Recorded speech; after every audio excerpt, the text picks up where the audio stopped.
Function of tubules. Third is loop of Henley. Loop of Henley एक लंबा सा loop होता है जो पीसीटी के बाद अराइज होता है and then it joins into DCT. PCT और डीसीटी हमने लास्ट वीडियो में कवर किया। तो loop of Henle it plays a very significant role in the maintenance of high osmolarity of interstitial medullary fluid। ये कौन सा फ्लूइड है, क्या होता है? जो किडनी का जो मेड्यूला वाला पोर्शन होता है, एज हमने पहले डिस्कस किया था कि जो loop of Henley and collecting duct है, ये दोनों ही पोर्शन किडनी के मेड्यूला रीजन में होता है, जबकि पीसीटी डीसीटी वो सब किडनी के कॉर्टिकल रीजन में होता है।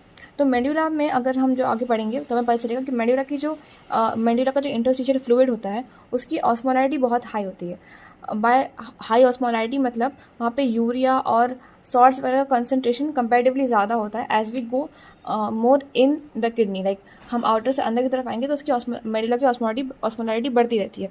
तो उस ऑस्मोलैरिटी को मेंटेन करने के लिए लूप ऑफ हेनले का बड़ा ही काम आता है। लूप ऑफ हेनले के दो पार्ट्स होते हैं, एक होता है descending loop of Henley and the other is ascending loop of Henley. Descending loop of Henley जहाँ से पीसीटी के बाद जो एरिया शुरू होता है, जो जिसमें हमारा फिल्ट्रेट नीचे जा रहा होता है, डिसेंड कर रहा होता है, इसलिए बोलते हैं डिसेंडिंग लूप ऑफ हेनले।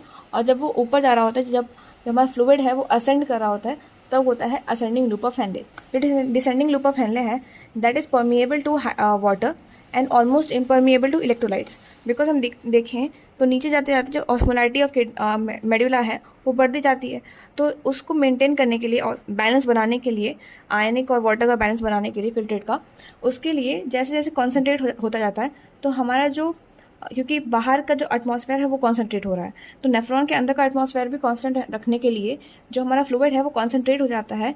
और इस टाइम पे डिसेंडिंग लूप ऑफ हेनले में जो वाटर है वो बाहर चला जाता है, बिकॉज उसका passage descending loop of Henley में पॉसिबल होता है।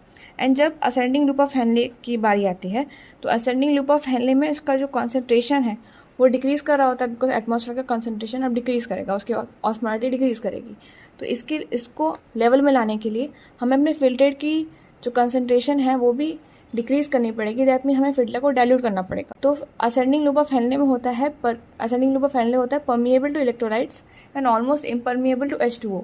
तो डिसेंडिंग लूप ऑफ हेनले में जो कॉन्सेंट्रेट हो गया था filtrate, ascending loop of Henley में जाते जाते वो फिर से थोड़ा डाइल्यूट हो जाएगा, जो कि हमारा काफ़ी कॉन्सेंट्रेट हो जाता है। बिकॉज अगर हम देखें तो 1200 मिली ऑस्मॉल लीटर सबसे नीचे का ऑस्मोलैरिटी होती है, जो कि हम आगे डिटेल में भी पढ़ेंगे। तो 1200 मिली ऑस्मॉल से फिर आगे जाके जब 300 मिली ऑस्मॉल के लेवल पे आता है, तब तक जाके जो हमारा फिल्ट्रेट है तब तक काफ़ी डाइल्यूट हो चुका होता है। और असेंडिंग लूप का काम यही होता है, जो काफ़ी कंसनट्रेट हो गया था फिल्टर, उसको डाइल्यूट करना। एंड दिस ऑल्सो पॉइंट कि असेंडिंग लूप ऑफ हेनले में रीअब्जॉर्प्शन मिनिमम होता है, बिकॉज इलेक्ट्रोलाइट पास आउट हो रहे होते हैं, that goes in the interstitial medullary fluid, जो कि जो ऑस्मोलैरिटी है उसको मेंटेन भी करने के काम आता है।